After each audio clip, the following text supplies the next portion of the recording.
हरे हरे, हरे कृष्ण कृष्ण कृष्ण हरे हरे, हरे राम राम राम हरे हरे, हरे कृष्ण कृष्ण कृष्ण हरे हरे, हरे राम राम हरे हरे, हरे कृष्ण कृष्ण कृष्ण हरे हरे, हरे राम राम हरे हरे, हरे कृष्ण कृष्ण कृष्ण हरे हरे, हरे राम राम हरे हरे, हरे कृष्ण कृष्ण कृष्ण हरे हरे, हरे गोविंद हरि विठ्ठल श्री ज्ञानदेव तुकाराम पंढरीनाथ भगवान की जय, माऊली ज्ञानेश्वर महाराज की जय, जगद्गुरु तुकाराम महाराज मूकं करोति वाचालं पङ्गुं लङ्घयते गिरिं यत्कृपातमं वन्दे परमानन्दमाधवं वसुदेवसुतं देवं कंसचाणूरमर्दनं देवकी परमानन्दं कृष्णं वन्दे जगद्गुरुं गुरुर्ब्रह्मा गुरुर्विष्णु गुरुर्देवो महेश्वरा गुरु साक्षात् परब्रह्म तस्मै श्री गुरुवे नमः। ओम नमो ज्ञानेश्वरा करुणाकरा दयाळा तुमचा अनुग्रह लादलो पावन झालो चराचरी ही कला कुसरी काहीच नेणे बोलतो वचने अति भाविका तुमचा अनुग्रह लादलो पावन झालो चराचरी एका जनार्दनी तुमचा दास त्याची आस पुरवावी तुमचा अनुग्रह लादलो पावन झालो चराचरी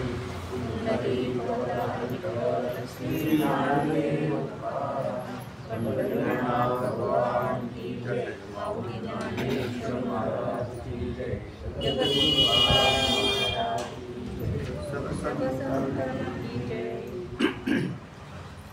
तस्मात् त्वमुत्तिष्ठ यशो लभस्व जित्वा शुभं स्वराज्यं समृद्धं मयैवैते निहता पूर्वमेव निमित्तमात्रं भव सव्यसाचिन् तस्मात् त्वम् उत्तिष्ठ यशः लभस्व 33वा श्लोक आपला झालेला आहे त्याचं चिंतन परत पाहू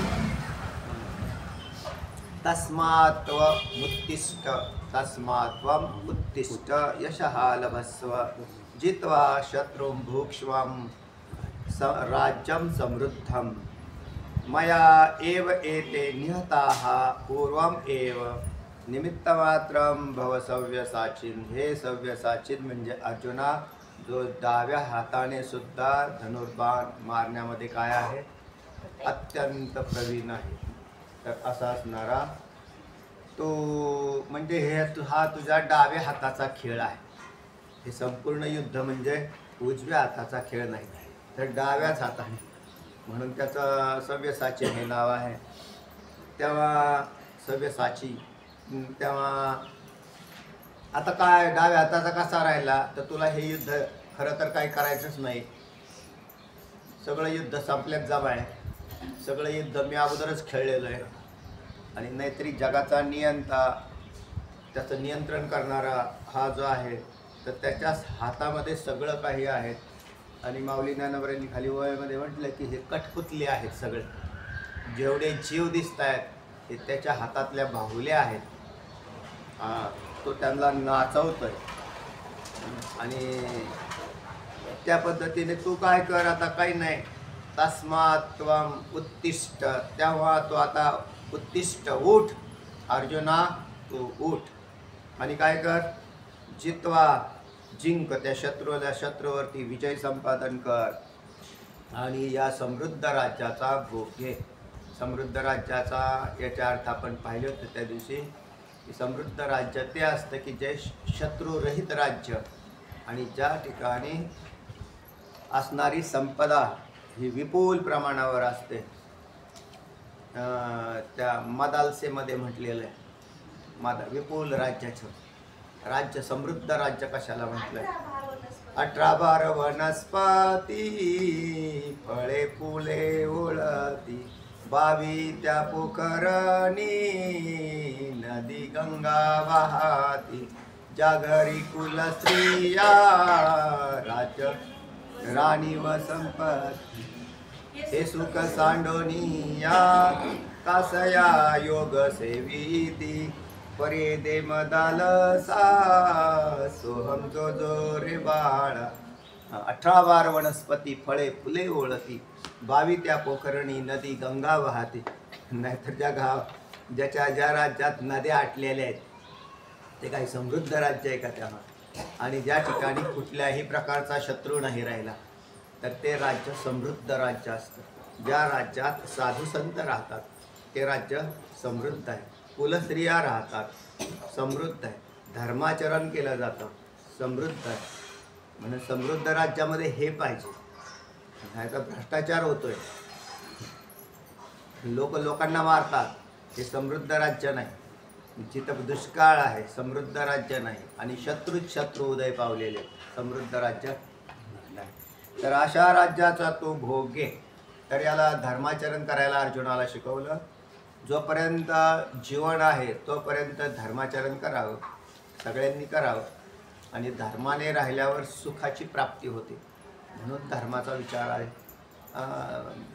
मृत्यूनंतर तुम्ही तर ब्रह्मच आहात हो. शरीरात त्याग केला ना ते ठीक आहे, त्याच्यानंतर तर म्हणून ब्रह्मप्राप्तीसाठी मला असं वाटतं विशेष फार कष्ट करावे लागतात असं दिसत नाही. जास्त कष्ट तुम्हाला याच्यासाठी धर्माने राहा, धर्माने वागा आणि या दृष्ट शरीरामध्ये सुखाचा उपभोग हा धर्माच्या द्वारे घेतला तर चांगलं आहे. आणि शरीर त्यागानंतर तर जीव हा ब्रह्मरूप आहेच. ज्ञान संपादन करावं पण धर्माने राहावं. आणि मग धर्माने राहण्यामध्ये काय करावं तर चांगलं धर्माचरण म्हणजे भगवंताच्या भक्तीमध्ये राहावं. तस्मात उत्तिष्ठ तेव्हा ऊट आणि समृद्ध राज्याचा भोग दे. शत्रूला जिंक म्हणजे पुन्हा शत्रूच तयार होणार. कोण होते हो शत्रू यांचे खरे? भावभावच आहेत ना, हेच शत्रू आहेत. दुसरे कोण शत्रू आहे तिथे? बाकी कोणी यांच्यावर हल्ला केला होता, चढाई केली असं काही नाही. तर एक घराचंच घरगुती युद्ध आहे हे. आणि घरचेच शत्रू असतात खरेच. आपल्या ठिकाणी घरचेच शत्रू नांदतात. बाहेरचे शत्रू कोण आहे? तुमचा कोण शत्रू आहे? माझा मित्र झालं शत्रू कायचे पुत्रदारा कायचा मित्र कासया घातला पसरू अहो जगद्गुरु तुका म्हणे आप आपण्या घात कर शत्रू मी झालो दावेदार तू तव सागर उतरी पार तुका म्हणे. उद्धरेद आत्मनात्मानम नात्मानम हो साधयेत आत्मैव ह्यात्मनो बंधुरात्मैव रिपुरात्मनः. रिपू म्हणजे शत्रू. तुमचा दुसरा कोणी शत्रू नाही. बंधुरात्मा आत्मनस्तस्य येन आत्मैवात्मना जितः अनात्मनस्तु शत्रुत्वे वर्ते तात्मैव शत्रुवत. तुम्ही तुमच्यासाठी शत्रूसारखं आचरण करू नका. तर तुम्ही तुमचे मित्र व्हा. म्हणजे आपण आपले मित्र आहे आणि आपणच आपले शत्रू आहे. तुम्ही जर आत्मरती राहिले तर मित्र आहेत, आत्मरती राहिले म्हणजे आत्मानुसंधान ठेवून राहिले. कर्मामध्ये नैष्कर्म्यता असावी, भावामध्ये आत्मरती असावी आणि तत्वज्ञानात स्वसंधान असावं म्हणजे जीवाचा उद्धार होतो. कर्मामध्ये नैष्कर्म्यता जर राहिली तर कामच होऊन जातं. नैष्कर्म्य अशा स्थितीमध्ये जावं. जसे साधू संत झाले आपले नैष्कर्म्य स्थितीमध्ये. कर्मामध्ये नैष्कर्म्यता, भावामध्ये आत्मरती असावी. काय आत्मरती अविरोधेन इति शांडिल्य हा असं नारद भक्तिसूत्रामध्ये सूत्र आलेलं आहे. आत्मरती अविरोधेन इति शांडिल्य. शांडिल्याने भक्तीचं लक्षण करताना असं म्हटलं, शांडिल्यांचं लक्षण आहे ते की आत्मरती सर्वात प्रिय असं काय असेल तर आत्मा आहे. आणि तो आत्मस्वरूपाशी अनुसंधान करून म्हणजे आत्मा म्हणूनच पाहून केलेली भक्ती श्रेष्ठ आहे. सर्वत्र तुमचाच आत्मा पहा. सर्वत्र मीच सगळीकडे पुरून उरलेलो आहे. म्हणून मग सर्वत्र प्रेमभाव उत्पन्न होतो. द्वेषभाव कुठेच उत्पन्न होत नाही. आणि अशी जी आहे ती उत्कृष्ट आत्मरती भक्ती होते. तत्वज्ञानामध्ये सुद्धा तसाच प्रकार आहे की तत्वज्ञानामध्ये स्वानुसंधान ज्याचा आहे म्हणजे अधिष्ठान स्वरूपाशी तद्रूप होऊन व्यवहार करणं हा श्रेष्ठ ज्ञानी पुरुष आहे. अधिष्ठानाशी तद्रूप होऊन राहत होतो. कुठलाही व्यवहार किती बी करू द्या हो, असं म्हटलं तत्ववेत्याला समाधी काय आणि अंतःकरणाची अस्थिर वृत्ती काय दोन्ही सारख्याच असतात. पण ते तत्ववेत्याचं आहे बरं का. साधकाने अस्थिर वृत्ती स्थिर करण्यासाठी ध्यानादी साधनं सांगितली. तत्ववेत्याला ध्यान नाही सांगितलं. तत्व असं म्हणतात विचारसागरात प्रश्न केलाय त्यांनी तिथं, किंवा तुम्ही काय करा, तत्ववेत्य असल्या कारणाने तुम्ही सातत्याने समाधी लावून राहा. तुमची प्रवृत्ती झाली तर भोजनादी व्यवहारापुरतीच तुमची प्रवृत्ती व्हावी आणि इतर काय प्रवृत्ती होऊ नये. तर त्याला तिथं चांगली चपराक दिलेली, म्हणजे उत्तर दिलेलं आहे. पाहून घ्या तिकडे जाऊन. तेव्हा अर्जुनाला या भगवंताचा हा उपदेश अतिशय म्हणजे असा उठवणार आहे. त्याला मरगळ जी आलेली आहे अर्जुनाच्या चित्तामध्ये, ती मरगळ झाडून टाकायची आहे. मरगळ का आले तर ते विश्वरूप पाहिल्यानंतर आली. खरं तर देवाला पाहिल्यावर सुखाचा आविर्भाव व्हावा, पण अर्जुनाच्या चित्तात तर दुःखाचा आविर्भाव झाला आणि अशा अवस्था तयार झाली की आता आपलं काही खरं नाही.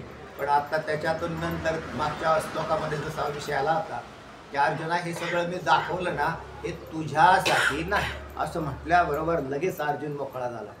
म्हणजे आपल्यासाठी नाही. तर असं कोणी सांगितलं की बा हे तुमच्यासाठी नाही. इतकं भयानक होतं ते की आता ते जर संकट अर्जुनावर कोसळलं, म्हणजे कोसळलं असतं, तर अर्जुनाची ती कल्पनाच होती की आता फक्त आपलाच नंबर शिल्लक आहे, बाकी सगळ्यांचे नंबर झालेले. पण तसं काही झालं नाही. याचा नंबर तर लागलाच नाही, पण सुख आविर्भाव झाला. आणि या श्लोकामधून असं म्हटलं भगवंताने की अर्जुना उठ आणि तुझं कर्तव्य पूर्ण कर, शत्रूचा नायनाट कर, समृद्ध राज्याचा भोग घे. कारण मी यांना पूर्वीच यांचा काय केलेलं आहे, निहताहा म्हणजे यांचा अगोदरच मारून टाकलेलं आहे. यांना ते आधीच मारले गेलेले, तुला थोडेच मारायचे तेव्हा. मग आता जिवंत दिसत आहेत ते, जिवंत दिसत आहेत ते पुतळे, म्हणजे जे समोर पुतळे दिसत आहेत हे फक्त कळसूत्री भावल्याच्या खेळासारखे हे फक्त असे दिसत आहेत, एरवी ते काहीच नाही आहेत असं म्हटलं. तेव्हा मग माऊलींना आपण याचं चिंतन पूर्वी केलेलं आहे, त्यामुळे आता नको फार पाहत बसायला. एर चेष्टविते जे बळ ते मागाची मिया ग्रासिले सकळ, आता कोल्हेरीचे वेताळ तैसे निर्जीव हे आहाती. माऊली म्हणतात 466वी ओवी. एर चेष्टविते जे बळ, चेष्टविते म्हणजे कर्म करायला कारणीभूत, क्रिया, चेष्टा म्हणजे क्रिया, शरीर जे कर्म घडतं त्याच्यात क्रिया प्रामुख्य असतं. कर्मात प्रामुख्य कशाचं आहे, क्रियेचं असतं. भक्तीमध्ये भावाचं प्रामुख्य असतं आणि इकडे स्वतःला जाणण्यामध्ये ज्ञानाचं प्राधान्य असतं.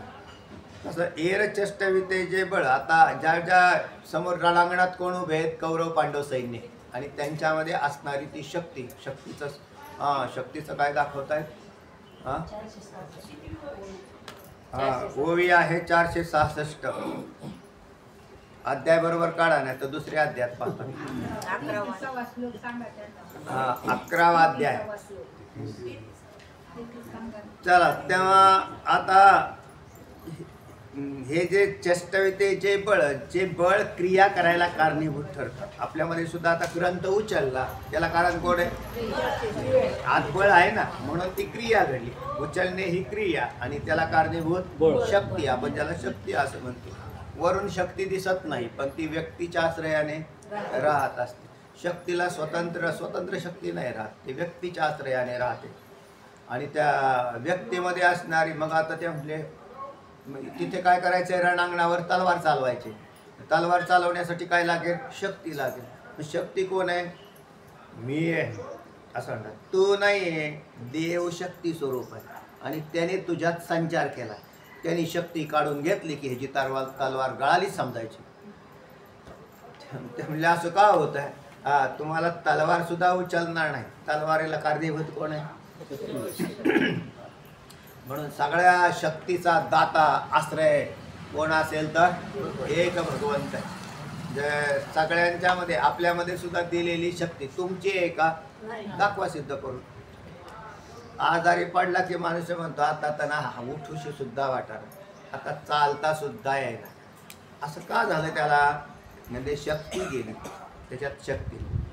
तेच नंतर ते म्हटले थोडंसं अन्न पाणी काही औषधं दिली, म्हटले आता तरतरी यायला लागली. म्हणजे शक्ती आली. म्हणजे शक्ती येते बी आणि शक्ती जाते बी, पण याचा नियंता कोण आहे? म्हणजे त्याचा नियंता, त्याच्याकडूनच ती शक्ती येते आणि शक्ती जाते. त्याला आपल्याला असं वाटतं की आपण अन्न खाल्ल्यामुळे शक्ती आली, बरोबर आहे का नाही? आपलं अन्न पचन कोण करताय? तोच करताय. म्हणजे अहम वैश्वानरो भूत्वा प्राणिनाम देहमाश्रितः प्राणापान समायुक्त पचाम्यन्नम चतुर्विधम. तोच पचवतोय.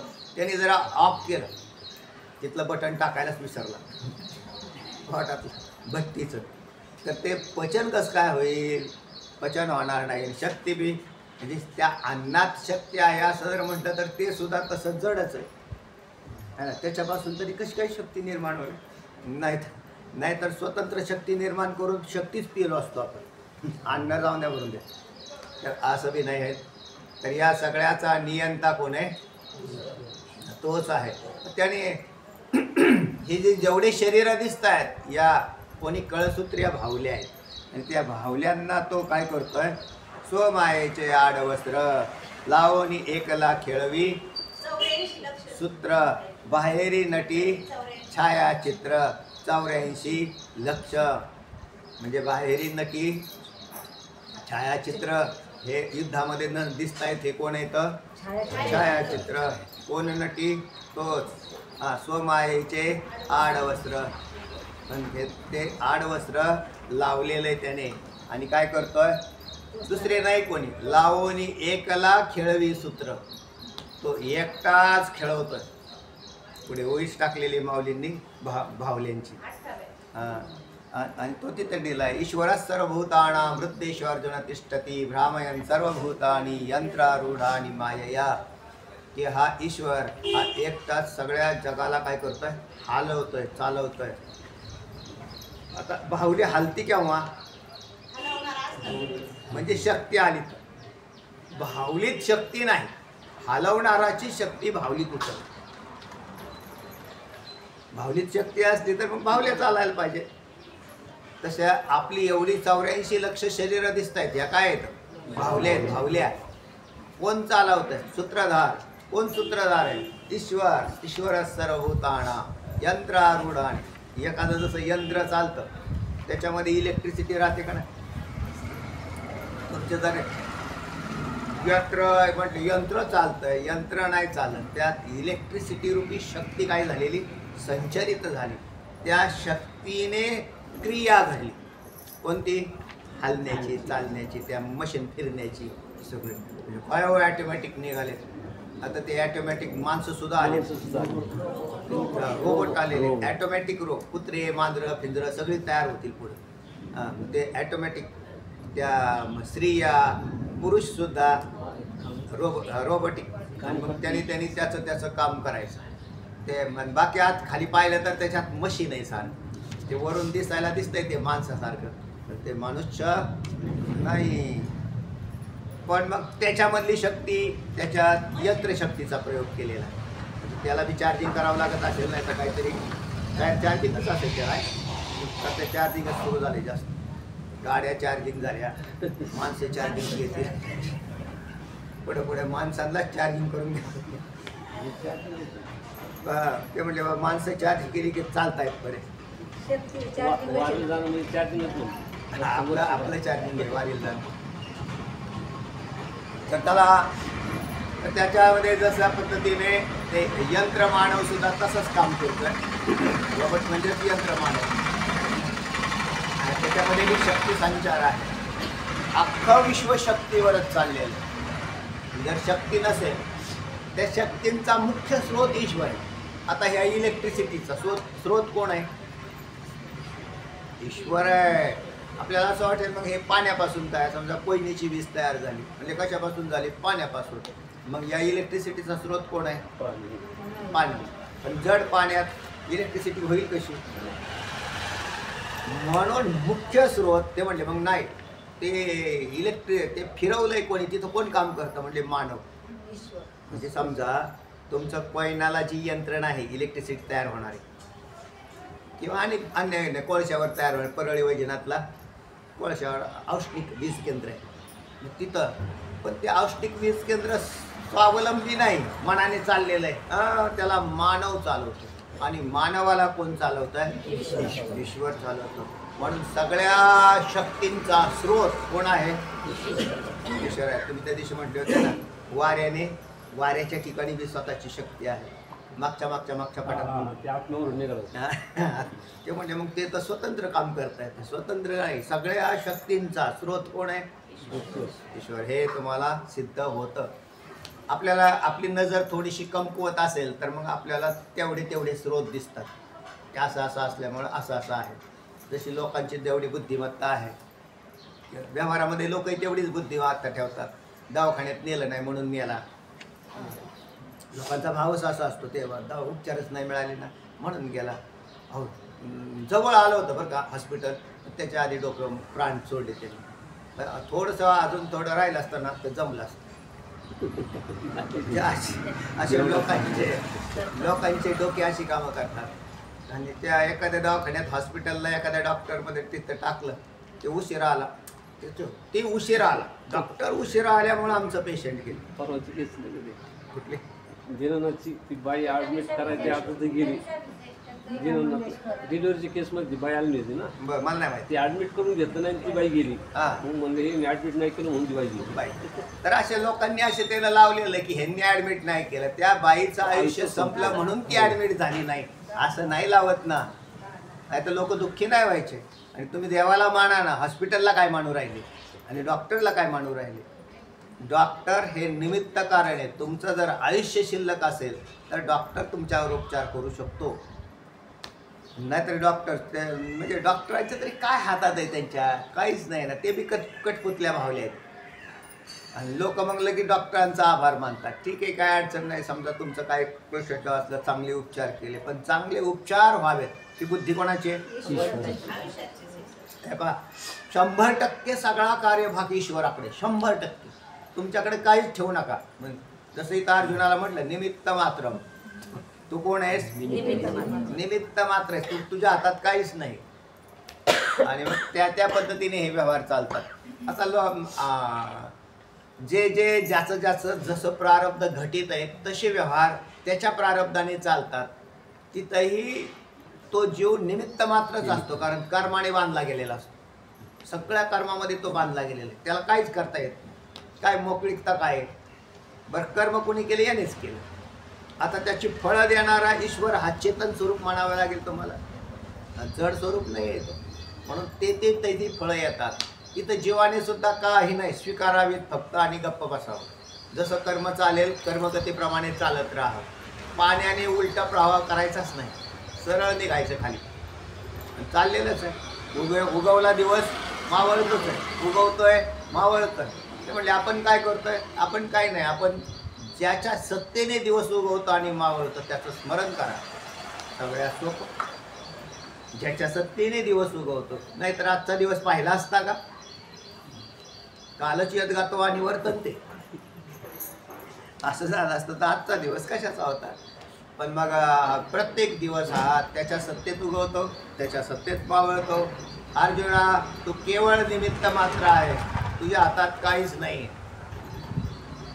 अर्जुनाची नाही नशा घालवली, आपली घालवली. आपण जीवनात जगत असताना असे जगतोय, आमच्यामुळे चाललंय, आम्ही आहोत, आम्ही काही नाही, आपल्यामुळं काही होत नाही, आपल्यामुळं काही चालत नाही. वारीला न येणारे ते लोक जे आहेत ना, आता पंढरीची वारी आली, आम्हाला थांबावं लागेल. थांबावं लागलं तर थांबा. ते म्हणले का? मागं पुढं पाहायला कुणीच नाही. मग मागं पुढं पाहत राहा. समजा त्या दिवशी तुम्ही गेले म्हणजे यात गातवानी वर्तन, तर कोण पाहिल तुमचं? तर कोण पाहतं? काही नाही.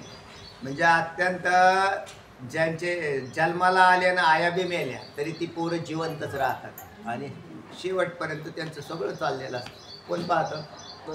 त्याला दूधही प्यायला नाही तरी बी कोणीतरी जगवतं. कोण जगवतं? ईश्वरच जगवतं, त्याच्या कर्मगतीप्रमाणे, कारण त्याला मारायचं नाही.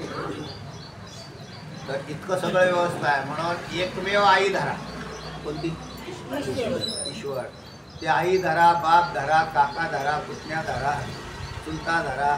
विठ्ठल बाप माय चुलता, विठ्ठल भगिनी आणि भ्राता, विठ्ठल विन चाड नाही गोता. इतर गोताची काही चाड नाही. इतर गोताची म्हणजे तुमचं कोणतं नातलग आहे, सगळे नातलग विठ्ठलाला लावा. आपला एकमेव विठ्ठल एवढंच नातलग ठेवा. देव सोयरा, देव सोयरा, देव सोयरा दिनांचा तो सोयरा आहे. आणि तोच खरा सोयरा आहे. बाकीचे सोयरे ते कामापुरते सोयरे. थोडंफार काम झालं की ते म्हणजे आलीच पुढं, पण त्यांच्या विरोधात मनात काय झालं की ते गेलेच पळून. आता ह्यांना कुठं सोयऱ्यांना धरत बसता? जो आपला मूळचा सोयरा आहे त्याला धरा, आणि मग काय अडचण नाही. तेव्हा या सगळ्या सृष्टीचा कारभार करणारा कोण आहे? तोच आहे. कारण जड पदार्थ कधी क्रिया करत नसतात. जड पदार्थात नाही क्रिया होत. मग जड पदार्थ ज्याच्या सत्तेने क्रिया करतात तो मी आहे, म्हणजेच परमात्मा आहे. एर चेष्टविते जे बळ ते मागाची मिया ग्रासिले. सगळं जे बळ, कोणतं बळ चेष्टवत होतं म्हणजे त्यांच्या अंगात आमच्यासारखे शूर कोण? आम्ही सगळ्यांचा घास घेऊ, आम्ही काळाला सुद्धा मारू, असं मागच्या वेळी आलं. आम्ही काळाचा सुद्धा काय करू? मारकपणे कारकुट महुर म्हणत, अशी ओवी आली ना. बोल हातिये रे हुनी तिखट, दिसती अग्नी परिस दासट, मारकपणे कारकुट महुर म्हणत.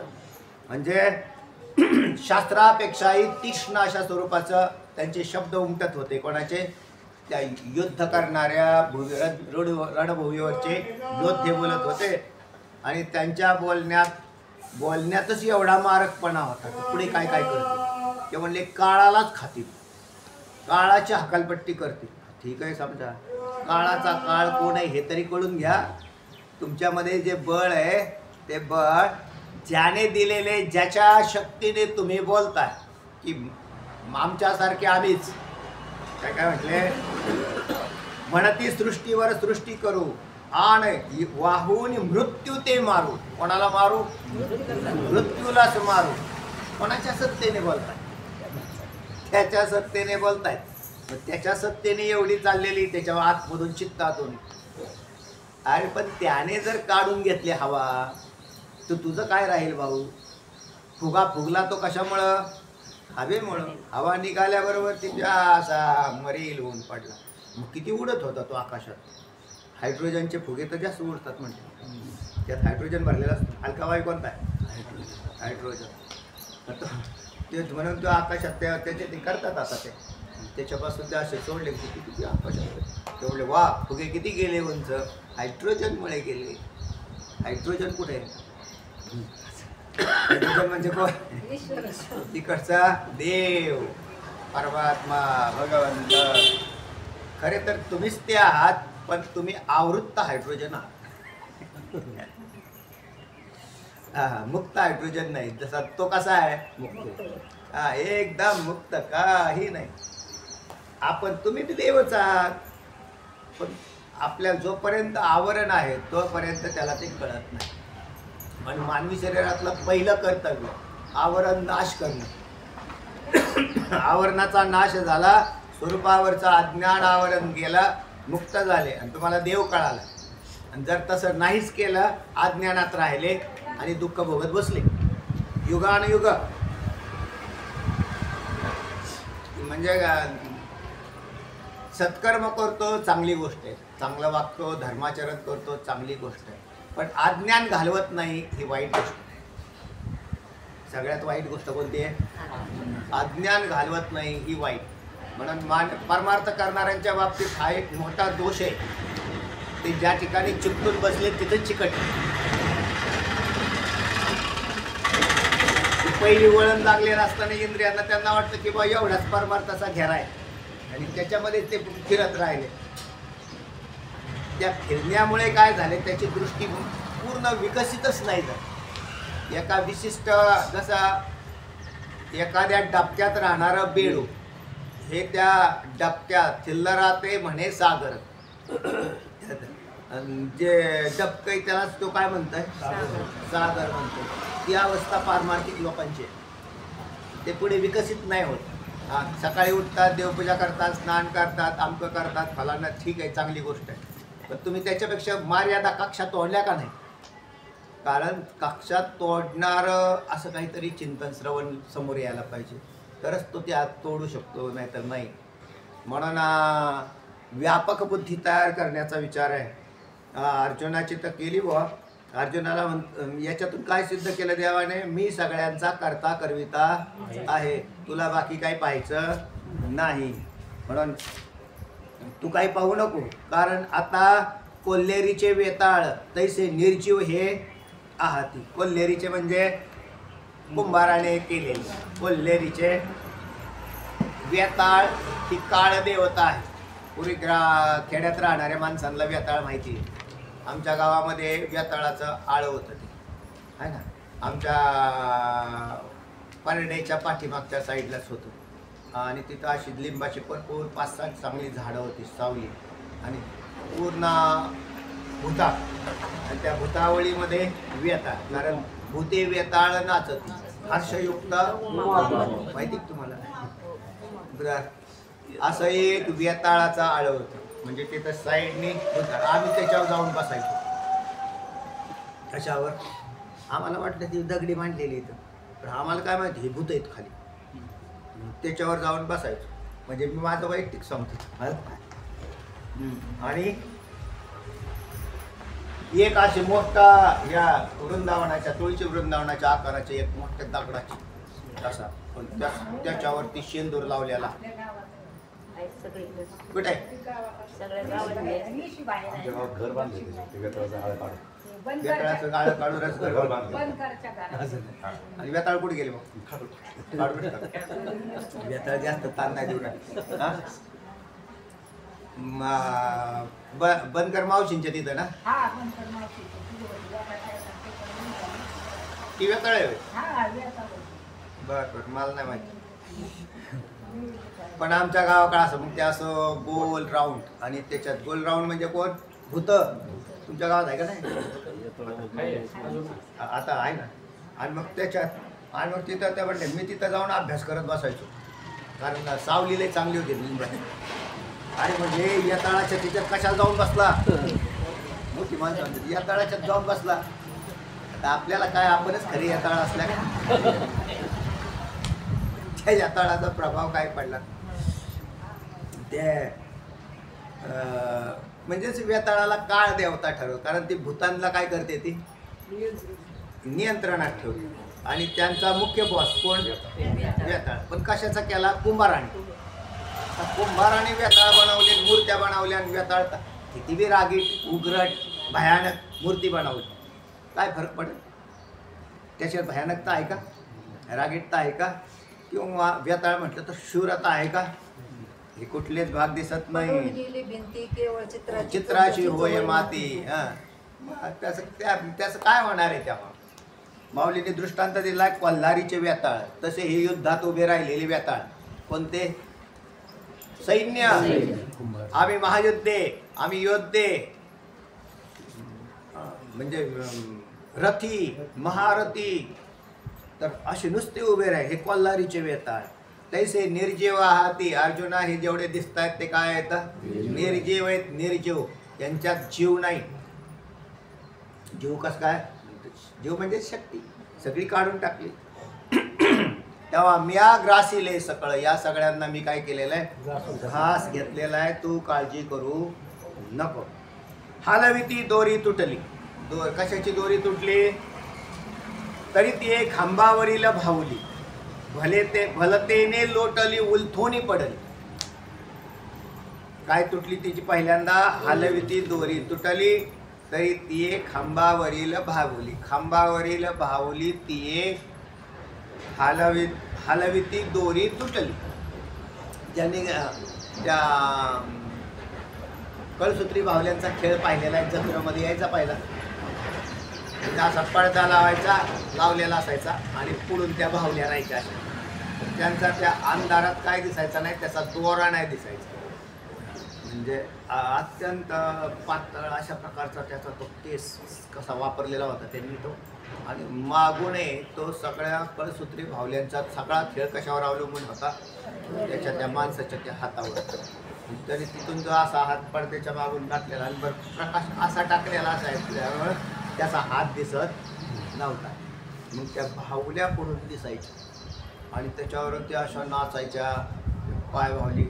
आणि मग त्यांची ती कला आहे की कशी बावली, कशा दोन बावल्या हे करायच्या. सूत्रधार कोण आहे? मागचा आहे तो सूत्रधार आहे. त्याच्यातला जर त्याचा तो केस, कारण डोळ्यांना काय दिसत नाही, केस दिसत नाही ते त्याच्यातला, म्हणून तो लांबून तो केस तो दिसतच नाही. आपल्याला नाही दिसत तर काय, त्या म्हणून तर भाजीत केस निघतात. म्हणलं नाही दिसला, असाच प्रकार आहे. आणि ती जर तुटली दोरी एकदा तर बाहुली पडली खाली. लय नाचत होती ना, लय उड्या आणत होती ना, हात काय हलवत होती, पाय काय हलवत होती. आणि मग ती दोरा तुटल्याबरोबर, ती केस तुटल्याबरोबर खाली पडली तर त्या बाहुलीला कोणीसुद्धा लाथाडून लावू शकतो. जोपर्यंत ती हलते तोपर्यंत, ज्याच्या सत्तेने हलते तोपर्यंत तिच्यात ती हिंमत आहे किंवा असे दिसते ती. पण एरवी तिला असे लाथाडून लावली तरी ती काही करणार नाही. ते म्हणजे हलते, उठून उभी राहील बरं का, उठून बिठून नाही उभी राहणार, कारण तिचं संपलं काम. तसे हलवी ती दोरी तुटली. गोवी आपण पाहिली मागत आहे ना, स्वमायेचे आडवस्त्र लावणी एकटा लावणी एकटा धरी सूत्र, खेळवी सूत्र, लावणी एकटा खेळवी सूत्र, बाहेरी नटे छायाचित्र 84 लक्ष. तसाच प्रकार आहे. ती समांतर ओवी आलेली आहे. ती हलवी ती दोरी तुटली तरी ती खांबावरील बाहुली, भलतेने लोटली उलथोनी पडली. भलतेने लोटली कुणी बी. एखादा असं करा, एखादा बाहुल्यांच्या जाग्यावर असा गृहीत धरा आता, कारण इतर रणांगणावरती योद्धे होते, दिसायला अतिशय शूर, त्यांची शरीरयष्टी अगदीच म्हणजे काय म्हणतो आपण त्याला, पिळदार शरीरयष्टीचे असे योद्धे. समोरून योद्धा पाहिला म्हणजे असं वाटायचं गेलं काय त्यांनी मेहनत केलेली असेल. मग असं पिळदार शरीरवृष्टी यष्टी त्याची. अशा बाहुल्या रणांगणावर हा ईश्वररूपी कळसूत्री खेळ होता. आणि मग त्याची ज्या वेळेला त्याच्यातल्या शक्ती काढून घेतल्यावर साधारण एखाद्या शक्तिहीन पुरुषाने पायाने जरी उलथडून टाकला त्याला तरी तो पडून जाईल, कारण त्यातली काय काढली, शक्ती काढली. जोपर्यंत शक्ती आहे तोपर्यंत त्याची तो पिळदार शरीरयष्टी दाखवतो. रणांगणावरचे योद्धे असेच होते सगळे, दिसत होते असे. समोरून पाहता माणसं घाबरत होते, अरे काय हा नक्कीच 10 माणसं तरी खाईल, म्हणजे ते 10 माणसाला नक्कीच मारेल तो. तर 10 माणसाला काय मारेल, तेव्हा त्याला एखादा साधा माणूस शिखंडीसारखा आला तरी बी मारेल. शिखंडीला आणला ना, शिखंडीला कोणी आणला, शिखंडी पूर्वीची कोण होती, आंबा ना, आंबाच होती ना पूर्वीची. मागच्या गत जन्मातला ते म्हणजे मी आत्ता आहे ना शिखंडी योद्धा आहे, पण त्याच्या भाषेतून लक्षात येतं तो स्त्रियांसारखी भाषा बोलत होता. तर समोरून त्या कोणासमोर ठेवला, भीष्माचार्यांच्या समोर. ते म्हणले मी स्त्रियांशी युद्ध करत नाही, मी स्त्री नाही, पण मी युद्ध करत नाही. आणि अर्जुनाला सांगितलं मार बाण आता. कोणाला, भीष्माचार्यांना. याने सगळ्यांच्या दोऱ्या तोडून ठेवल्या, आणि मग त्याच्याकडून अर्जुनाकडून हे सारं सैन्य मारून घेतलं. परत अर्जुनाला म्हटलं बघा तू सगळ्या सैन्याचा मारणारा तूच आहे. त्याला पुढे म्हटलं की तू असा अहंकार जिवंत करू नको, कारण हे सगळं करता करविता मीच आहे, तुम्हाला निमित्त मात्र ठेवलेलं आहे. आपल्या ही सगळ्या कुटुंबाचे आपण निमित्त मात्र आहोत. आमच्यामुळं चाललं आहे, त्याने चालवलेला आहे. कारण त्याची जोपर्यंत इच्छा आहे तोपर्यंत आपण जिवंत राहणार आहे. ते म्हणजे आता तुमचं काम संपलेलं आहे, निघा आता. आणि म्हणजे राहील कसं काय, एवढं सगळं अजून चालवायचं ते आम्ही पाहून घेऊ काय करायचं. तशीच अवस्था चाललेली सगळ्या संसारात, अशी अवस्था चाललेली. युद्धाचा मुख्य सूत्रधार सांगितला. अर्जुनाच्या डोक्यातली सारी हवा निघून चालली. ज्या वेळेला माणसाला कळतं ना, त्यावेळेला खरा अहंकार तो टाकून देईल, नाहीतर अहंकार टाकणार नाही. आम्ही सांभाळतो, आम्ही करतो, माझ्यामुळे तुझ्यामुळे काहीच नाही. आणि अशी चिंताही करायचं काय कारण. आता म्हणजे समजा तुमच्या पाठीमागं पोरं लेकरं येतं. आता म्हटले महाराज आमचं आहे ना, आम्हाला पाहावं लागतं ना, तो आम्ही असल्यामुळे त्यांचं पाहतो. तसं काहीच नाही. मगाशीच म्हटलं तुम्हाला की ज्याचे आईबाप बी मेले तरी पोरं जिवंत आहेत आणि ते सगळं व्यवस्थित होत आहे त्यांचं. आपल्यावरती काहीच अवलंबून नाही ठेवलेलं त्यांनी. आपण आपलंच बघा दुसऱ्याचं पाहण्यापेक्षा. आणि आपलं आपण पहा तर काय पहा, तर आपल्यामध्ये सुद्धा ज्याचं वास्तव्य आहे त्या परमात्म्याच्या ठिकाणी आपली वृत्ती जायला पाहिजे. तेव्हा अर्जुनाची वृत्ती हलवली का आपल्याला असं वाटत होतं पाठीमागच्या श्लोकापर्यंत, काय हो हे विनाकारण दाखवून अर्जुनावरती फार अर्जुनाची दया यायला पाहिजे का नाही देवाला. पण अर्जुनाला हे सगळं दाखवलं कशासाठी, त्याचा अहंकार गलित होऊन गेला. जी फलाची अभिलाषा होती, मी ह्यांना जिंकेल आणि राज्य मिळेल, तुम्ही राज्य तुला मिळेल, पण समजू नको की तू मिळवलेलं आहे म्हणून फलाची अभिलाषा सगळी काढून टाक. तू धाडस कर, धाडसी हो, पण धाडस होताना सुद्धा हे धाडस देवाने माझ्यामध्ये निर्माण केलेलं आहे आणि देवाचंच कार्य आहे, दुसरं काही कार्य नाही. तर तेव्हा अशा प्रकारचा हा सगळा भाग याच्यातून आलेला अध्यायातून. हलवी ती दोरी तुटली ती तरी ते खांबावरील भावली. तसे सैन्याच्या जेवढे शूरवीर दिसत आहेत समोर, त्या कोणी आहेत, भावल्या आहेत. भलतेने लोटली, असं वाटेल भीष्माचार्यांच्या बरोबर कोणी युद्ध करावं. म्हणून आत्ताच तुम्हाला उदाहरण दिलं, म्हणले शिखंडीने. म्हणजे का शिखंडीने कसं काय युद्ध, आणि मग त्याला काय अडचण आहे. तेव्हा शिखंडी शूर आहे का भीष्माचार्य शूर आहे?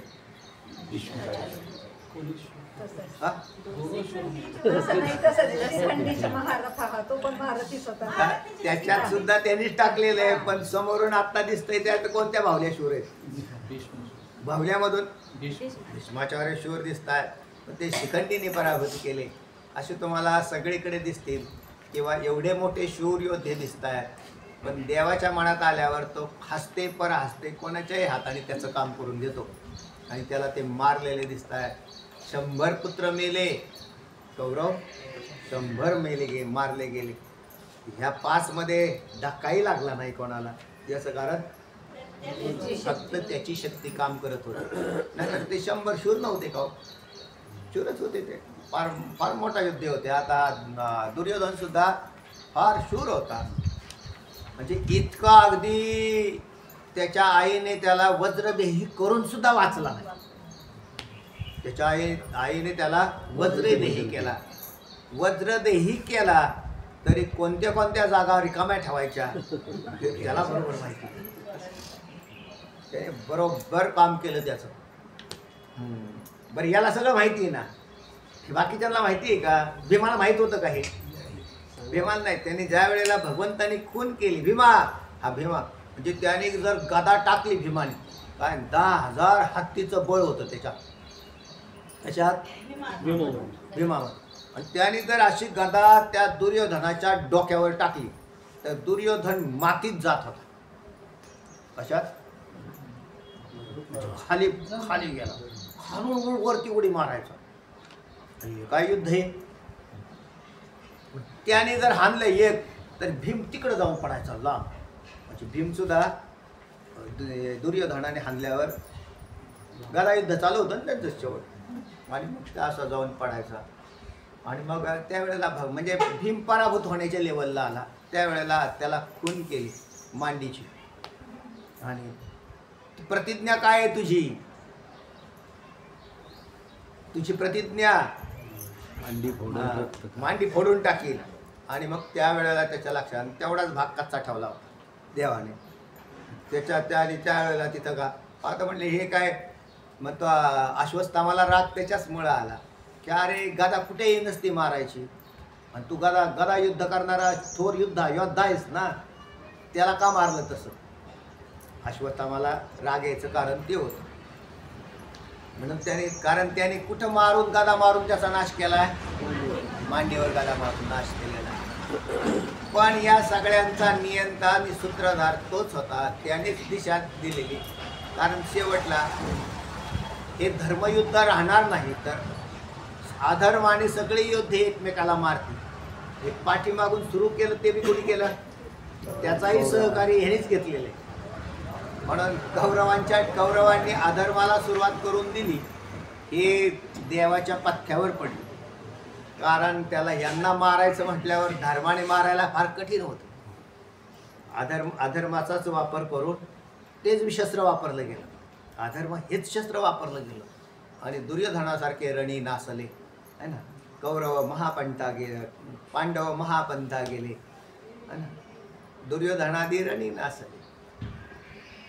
तर तेव्हा अशा प्रकारे झालेलं आहे. भलतेने लोटली उलटोणी पडेल. याच्यात म्हणायचं आहे कोणी बी मारू शकतं. ज्या वेळेला देवाने शक्ती काढून घेतली ना, कोणी एखादा सामान्य पुरुष सुद्धा एखाद्याच्या विरोधात उभा राहिला तर तो त्याच्याबरोबर लढू शकतो. फक्त त्याला सहकार्य देवाकडून व्हायला पाहिजे, बस. तो लढला म्हणून समजायचा, तो किती का कोणी का असा. तेव्हा तैसा सैन्याचा यया बघा, मोडता वेळ न लगे पैगा. म्हणून उठी उठी वेगा शहाणा होई. उठी उठी तस्मात उत्तिष्ठ पदाचं व्याख्यान आहे. काय हे अर्जुना उठ आणि काय हो शहाणा होई. शहाणा होई म्हणजे जाणून घे. शहाणा हो म्हणजे जाणून घे. कारण शेवटी तुला याच्यातून जाणून घ्यावं लागेल. आपल्याला सुद्धा सगळं जेवढं कळतं ते ज्ञानाच्या द्वारे कळेल. जाणलं तर कळतं, नाही तर नाही काय कळत. बुद्धिहीन मनुष्य हे काम करू शकत नाही. म्हणून जाणून काम कर. तुम्ही आता काय करताय, सगळे जाणतायत. काय जाणतायत? देवच सगळ्याचा सूत्रधार आहे हे तुम्ही जाणताय ना. हेच जाणणं आहे. जाणून काम कर. आणि मग जाणल्यानंतर मग हे आपापच अहंकार गलित होऊन जातो. युद्ध तर करावं लागेल. मग युद्ध करायला काय अडचण आहे? काय अडचण नाही. तू हे जाण आणि युद्धाला उभा राहा. म्हणजे तुझं धाडस सुद्धा वाढत. तुझं धाडस वाढायचं असेल तर जाणावं लागेल. जर जाणलं नाही तर धाडस वाढणार नाही. म्हणून जाणून घे. कारण सैन्याचा यया बघा. बघा म्हणजे आकार, पोकळ आकार, त्याचं नाव बघा. दुसरा काही शब्द आलाय का ज्ञानेश्वरी कुठल्या? तेव्हा यया बघा हा जो आकार आहे, मोडता वेळ न लगे पैगा. ह्याला मोडायला वेळ लागणार नाही. म्हणजे ह्या सैन्याचा एवढा जो आकार दिसतोय हा पोकळ आहे, काहीच नाही त्याच्यामध्ये. पण हे नजर कोणाची? देवाची. आणि जो सामान्य योद्धे जे रणांगणात उभे आहेत त्यांची नजर काय? एवढं 11 अक्षयनी सैन्य, आपले 7च आहेत. समजा अर्जुनाच्या पक्षामधले बी असतील काही योद्धे आणि ते म्हणत असतील 11 पुढं आपले 7 कसा निभाव लागायचा. शिवाय त्यांच्याकडे समोर पाहिल्यावरती घाबरण्यासारखीच परिस्थिती होती हो. कृपाचार्य, द्रोणाचार्य, भीष्माचार्य, दुर्योधन यांच्यासारखी शिवाय तर राजे सगळे कर्णासारखे सेनापती, कर्णासारखे सगळं पाहिल्यावर ते यांचे तर फार तारंबळ होण्यासारखीच अवस्था होती. जे बाकीचे योद्धे होते सामान्य ते म्हटले आपलं काही खरं नाही. कोण युद्ध जिंकणारे ते जिंकणारे, आपल्याला आता फक्त मरणे एवढंच बाकी आहे. म्हणजे त्यांच्या आतून अवस्था काय झाली? मरणे एवढीच अवस्था. अर्जुनाची नाही झाली कारण तो खास क्षत्रिय योद्धा होता. त्याला सैन्य पाहून तो भयभीत झाला नाही. अर्जुन सैन्य पाहून नाही भयभीत झालेला. अर्जुन मोहग्रस्त होऊन गळालेला होता. अर्जुनाच्या समोर आणखीन बी 1122 अक्षयनी सैन्य असतं तरी अर्जुन घाबरला. जो खरा क्षत्रिय आहे तो सैन्य पाहून नाही घाबरत, सैन्य पाहून नाही घाबरत म्हणून आणि मग तो तो युद्धच करतो तो.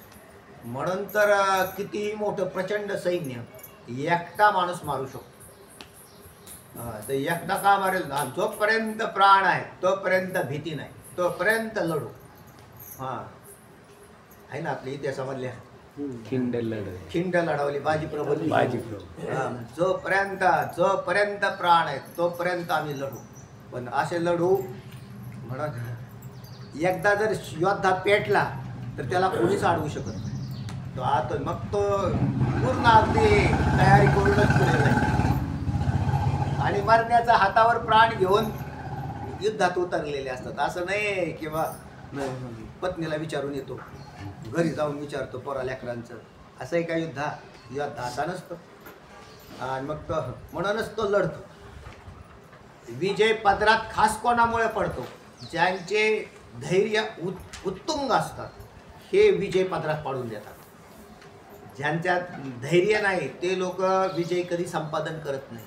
मग त्यांच्यातलं धैर्याचं खच्चीकरण करण्यासाठी अनेक उपाय योजले जातात. तर तेव्हा असं हे युद्ध चाललेलं रणांगणावरचं आणि भगवंतानी अर्जुनाचं इतकं धैर्य उत्तुंग केलंय. जाण अर्जुना, हे चाललंय काय ते पाहतो.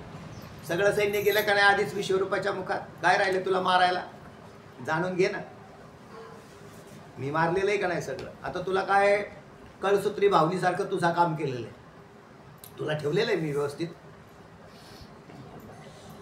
तू बी असं समजू नको की मग माझ्यामुळे हे सैन्य मारलं जाणार आहे, काही त्याच्यामुळे मारलं जाणार नाही. पण तू मारणार आहेस आणि त्याचा तू आनंद बी लुट, यश संपादन कर. मूळ श्लोकामध्ये आले तसे तू यश संपादन कर. हा तैसा सैन्याचा या बघा जो आकार दिसतोय ना, कोणता आकार पाहिला?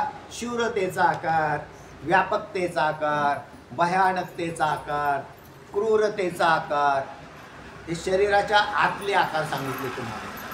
आणि वरचा आकार तो शरीर यष्टीचा आकार. एखादा योद्धा अशी पिळदार दिसतोय त्याच्या शरीर यष्टीचा आकार, पण त्याच्यातून दिसणारी भयानकता, क्रूरता, अशा प्रकारचे जे दिसते ना, शूरता, वीरता, तर या सगळ्यांचे आकार बनवलेले आहेत. म्हणजे शूरतेची कठपुतली भावली, वीरतेची कठपुतली भावली, यांचे दोरे मीच तोडलेले. आणि आता पायाने कोणीही ढकलावं तो पलीकडे पाडणार आहे, त्याला काही अडचण नाही. म्हणून उठी उठी शहाणा हो, मोडता वेळ न लगे पैगा. म्हणजे ते हा खेळ मोडायला उशीर लागणार. रणांगणावरचा खेळच आहे का नाही, संसारात सगळे खेळच आहेत. आणि त्यातला हा मोठा खेळ चाललेला होता, महाभारत युद्ध. हा सगळ्यात मोठा खेळ मांडला पटावरचा. आता त्या खेळातला सूत्रधार ज्याच्या पक्षात आहे त्याला काही अडचण नाही. त्याने कोणतीही प्यादी पुढे सरकवली असं नाही की द्रुपद पुत्राने केलेली व्यूहरचना अतिशय सुंदर आहे म्हणून कौरवांच्यावर विजय मिळवला, बिलकुल नाही. व्यूहरचना सुंदर आहे, चांगली गोष्ट आहे, पण म्हणून विजय मिळवला असा नाही. तर ते हे दिसायला हे इकडून चांगलं दिसेल. त्यांची तेव्हा पाहणं त्यांची रचना काय, सैन्याची रचना. कारण त्या प्रत्यक्ष युद्ध खेळलं जात होतं ना समोर. आत्ताच्यासारखं काय बंदुकीचं युद्ध नव्हतं ते. आणि त्याच्यामुळे मग ते रचना करणं, कारण पुढचा योद्धा मेल्यावर त्याच्या पाठीमागून येणारा त्याला शह कसा देईल याचं नियमन केलं जातं. किंवा पुढचा जोपर्यंत तो पुढचा तोपर्यंत मागच्यांनी भाल्यादी साधनांचा वापर करायचा आहे, मागच्यांनी त्यांच्यावर, आणि पुढच्यांनी तलवारीचा वापर करायचा आहे, गदेचा वापर करायचा आहे, त्याच्या मागच्यांनी बाणांचा वापर करायचा आहे. म्हणजे त्याच्यात जे सैन्य लढत राहील ना, समोरासमोर तलवारीने लढणारे त्यांना बाण आहे का? त्यांना बाण नाही, त्यांच्या हातात तलवारी. गादा आहे, त्यांच्या हातात गादा आहे, त्याच्या पाठीमागं बाणावाले. त्यांनी काय करायचं? बाण. आणि समोरचा जो आहे ना तो कुठे पराभूत होताना त्याच्यावर यांनी आणि पुढचा पडलेला असेल तर मागच्यांनी पुढे यायचं. ते काय सैन्यातलं, सैन्यामध्ये ते. कारण युद्ध असं नाही की बा पुढचा पडला मागच्यानी पळून जायचं. पळून जाऊ शकत नाही, माग त्याला मारतील, त्याला यांचेच मारतील ते, कुठं चालणार आहे बोंबलं. तर तेव्हा आणि त्याच्या बहुतेक सैन्य तसं नाही राहत. म्हणजे सैन्यात पळपुटा माणूस टिकतच नाही. तर पहिली गोष्ट नोकरीलाच जाणार नाही, कारण त्याला जर भीती वाटते तर तो काय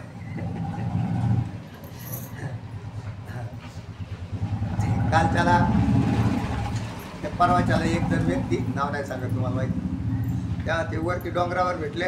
ते म्हणले महाराज मला सगळं काय नाही, पण मला हिंस्र प्राण्यांची फारच भीती वाटते. म्हणले डोंगराव कशाला फिरायचा, इकडून जर एखादा वाघ बिघ आला तर मग बघा बुवा तुम्हाला कशाची भीती वाटते. नाही म्हणूनच म्हटले मी माणसाच्या आरसाठ्याने राहतो.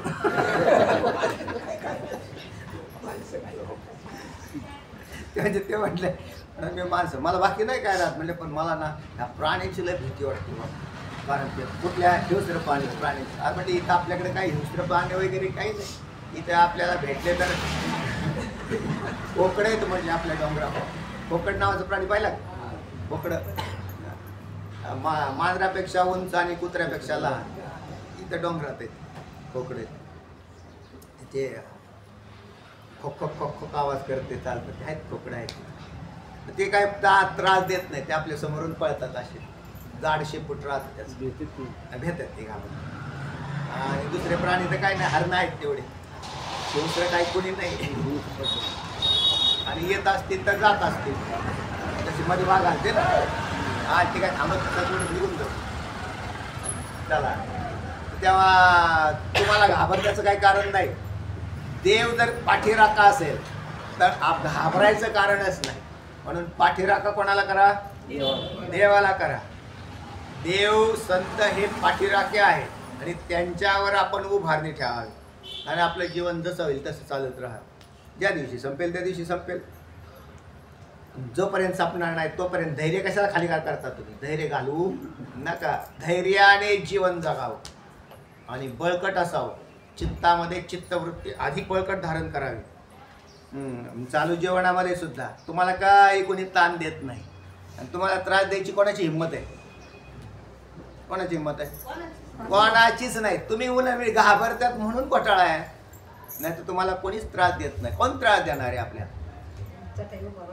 जसा देव पाठीराखा झाला त्याला कोण काय करतो, तेव्हा त्याला कोणीच काय करणार आहे. पण हे धैर्य अतिउत्तुंग तयार करायचं.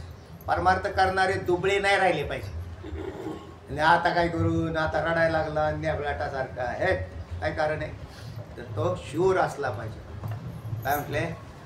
शूरच आहेत. परमार्थ करणारे हे शूर बनतात.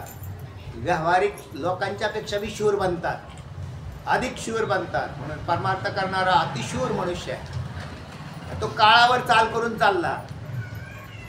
सामान्य गोष्ट आहे का? जगा काळ खाय आम्ही माथा दिला पाय. कोणी घाबरणार आहे? काळ गुलाम सलाम करी. तू काय घरी नांद तशी काय? तू काय घरी तर त्या तुकोबरायांच्या घरी का पहा. आता तुकोबरायांचं जरी उदाहरण असेल तरी तुकोबराय हे आपल्यातले श्रेष्ठ आपण धरू संतांच्या मध्ये. तुम्हाला तुकोबराय व्हावं लागेल. तुम्हाला माऊली ज्ञानोबराय म्हणजे पाठीमागं बी सांगितलं तुम्हाला पुष्कळ वेळा. जीवमुक्त कधी होतो? तर तुकोबराय झाल्यावर होतो. म्हणून तुकोबराय आणि मुक्त पुरुष दोन्ही सारखेच असतात. तुकोबराय झाल्याशिवाय मोक्षच नाही मिळणार. माऊली झाल्याशिवाय मोक्षच नाही मिळणार. म्हणून तुम्हाला माऊली व्हावं लागेल. मग आता मग आपल्यात जेवढे घटक कमी आहेत तेवढी वाजा करून टाकायची. त्याला ठेवाय सांभाळायची कशाला? जे चांगलं आहे तेवढेच सांभाळायचं. का खराब आहे ते लगेच वाजा डिलीट. त्याला लगेच डिलीट मारा. आणि जे युक्त आहे त्याचं काय केलं पाहिजे? अनुसंधान केलं पाहिजे. चला तैसा सैन्याचा या बघा मोडता वेळ न लगे पैगा. अर्जुना काय वेळ नाही लागणार. फक्त तू काय कर? उत्तिष्ठता जाग्रता प्राप्य वराण निर्बाधता असं म्हटलं ना. म्हणजे वेदातली श्रुती आहे निर्बाधता. उत्तिष्ठ जाग्रता प्राप्य. उठा आणि प्राप्तीला साध्य करून घ्या. हे वेदामधली श्रुती आहे. आणि ती श्रुती इथं बी वापरलेली की उत्तिष्ठ तस्मात उत्तिष्ठ. तर तो गोग्रहणाचे अवसरे स्मरण करून देतात. स्मरण करून देणारी खालची ओळी येते अर्जुनाला की पा तू कसं मोहनास्त्र घातलं होतं कोणावर, दुर्योधनाच्या सैन्यावर, भीष्माचार्यांच्या सैन्यावर. कधीचा प्रसंग आहे होय ऐका. तुवा गोग्रहणाचे अवसरे घातले मोहनास्त्र एकसरे, मग विराटाचे महाभेडे उत्तरे आसडोनी नागविले. विराटाच्या सैन्यावर ज्या वेळेला आक्रमण केलं विराट नगरीच्या राजाच्या, तर त्यावेळेला तू कोणाच्या रथावर बसला होता? उत्तराच्या. काय होता? काय योद्धा म्हणून होता का? स्वार्थी म्हणून होता. गृहन्नडा सारथी झाला. आणि गृहन्नडा होता का? नाही. त्यावेळेलाच त्याच्या शरीरात काया पालट झाला. कारण मागचा जो शाप होता तो अप्सरेचा संपला. संपल्याबरोबर ती तुझ्यात वीरवृत्ती प्रकट झाली.